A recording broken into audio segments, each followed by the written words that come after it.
Coucou les élèves, bonjour. Dans cette vidéo, je vous présente le système scolaire français.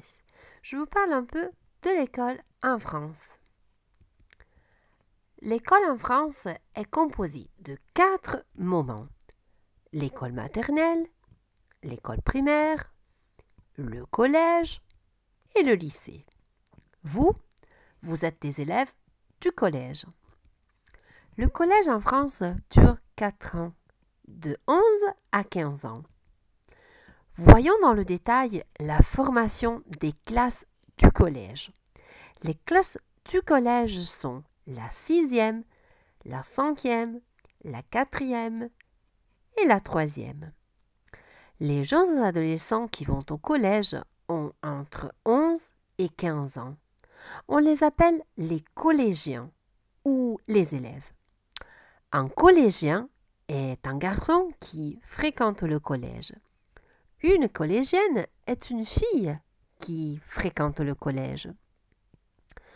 Attention à la différence entre un collégien et une collégienne, masculin, féminin. Un élève, une élève, la différence est donnée seulement par l'article, parce que élève se termine déjà au masculin avec un E. Finisce già con una E quindi non cambia. À la fin du collège, on passe le brevet des collèges. Un examen, comme en Italie, mais en France, il s'appelle le brevet. Résumé des 4 classes du collège. Là, vous avez les classes et ici, l'âge. Donc, la 6e est la classe pour les élèves de 11 à 12 ans. La 5e est la classe pour les élèves de 12 à 13 ans. La 4e est la classe des élèves de 13 à 14 ans. Et la 3e est la classe dédiée aux élèves de 14 à 15 ans. L'examen final s'appelle le brevet. Le brevet. Le lycée en France est très court. En Italie, il dure 5 ans. En France, il dure 3 ans, de 15 à 18 ans. Et voilà les classes. La classe finale, disons la dernière classe du collège, est la 3e, oui. Donc, le lycée commence, ou mieux continue, avec la seconde, qui est dédiée aux élèves de 15 à 16 ans, la première, fréquentée par les élèves de 16 à 17 ans, et la terminale, pour les élèves de 17 à 18 ans. L'examen final s'appelle le bac. Le bac. Parlons un peu des structures des écoles en France. Les écoles en France sont généralement très belles et très très grandes. Elles sont énormes. Et il y a des espaces qui ne sont pas fréquents en Italie. Allora, in questa scheda ripassiamo l'uso dell'espressione ilia. Ilia, che significa c'è oppure ci sono. Dipende dalla frase. Par exemple, l'internat, avec des chambres où habitent les élèves qui viennent de loin. L'internat è il convitto, con delle camere dove abitano gli alunni che vengono da lontano. D'accord? Ce sont des chambres pour les élèves qui habitent à l'école. La salle de permanence où les élèves vont quand un prof est absent. 3. Le café. Eh oui, en France, dans beaucoup d'écoles, il y a un café, c'è un bar, pour prendre le petit déjeuner le matin. Une grande cantine pour déjeuner, vous savez que la cantine c'est la mensa per pranzare. Le CDI et la bibliothèque. Le CDI est l'acronyme du Centre de documentation et d'information. Et la bibliothèque. Dans le CDI, il y a des livres et des ordinateurs pour étudier et pour faire des recherches. Les élèves ne sont pas seuls. Il y a toujours du personnel scolaire. Ci sono dei libri e dei computer per studiare e fare delle ricerche. Gli alunni non sono soli, c'è sempre del personale scolastico. Qui vediamo bene la differenza fra il y a seguito da sostantivi plurali, quindi diventa ci sono dei libri e dei computer, qui diventa invece c'è, perché è seguito da un sostantivo singolare, quindi l'uso di il y a è legato a quello che lo segue.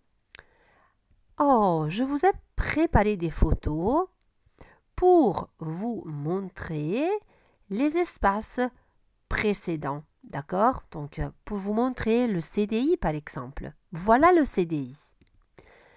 Vous voyez, il y a des ordinateurs, il y a des livres, il y a des tables, il y a du personnel scolaire qui collabore et qui soutient les élèves qui étudient ou pour faire des recherches. Après, voilà la cantine. Les cantines en France sont généralement très grandes. Il y a du personnel et après il y a des tables pour manger, il y a des frites très souvent et voilà les salles des cantines. Elles sont énormes. Et ici vous avez la cour de récré. La cour de récré. Dans toutes les écoles en France, il y a la possibilité de sortir à l'extérieur pour faire la récré, pour jouer, pour rester un peu en plein air, pour passer du temps à l'extérieur. E abbiamo detto in classe che gli alunni francesi non temono né il freddo, né la neve, né la pioggia, sono abituati e quindi escono sempre durante la ricreazione, anche quando fa freddissimo. Les figures importantes à l'école. Ok, come si traduce la parola preside? Eh bien, en français, vous avez deux traductions, le principal et le proviseur. Le principal, il est le chef et le responsable du collège. Le proviseur, il est le chef et le responsable du lycée. Le chef significa il capo e il responsabile della scuola media. Le proviseur, invece, è il capo e il responsabile della scuola superiore. Il coordinatore di classe, come si traduce? Come on dit? C'est le professeur principal. Chaque classe, ogni classe, a son professeur principal. Il coordonne tous les professeurs de la classe et il est en relation avec les familles. Coordina tutti i professori della classe ed è in relazione con le famiglie, avec les familles. Pour terminer, les vacances des écoles françaises. Alors, en France, l'école commence le 2 septembre. Toute la France rentre à l'école le 2 septembre. Et pour ce motif, le 2 septembre est un jour appelé la rentrée. Donc la rentrée, c'est le 2 septembre. En France, il y a 5 périodes de vacances. Donc les Français ont de la chance, hanno fortuna. Voyons les 5 périodes. Période numéro 1, les vacances de la Toussaint. 10 jours entre les mois d'octobre e di novembre. Sono le vacanze di ogni istanti e sono ben 10 giorni fra il mese di ottobre e il mese di novembre. Vacances numéro 2, les vacances de Noël. 14 jours entre les mois de décembre et de janvier. Donc ça, c'est comme en Italie. 3.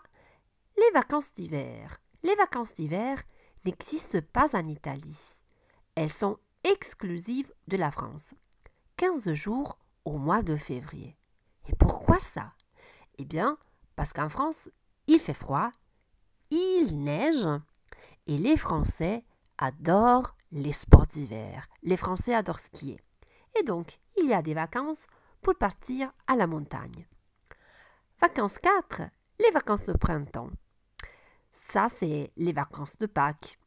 14 jours au mois de mars ou d'avril pour fêter Pâques.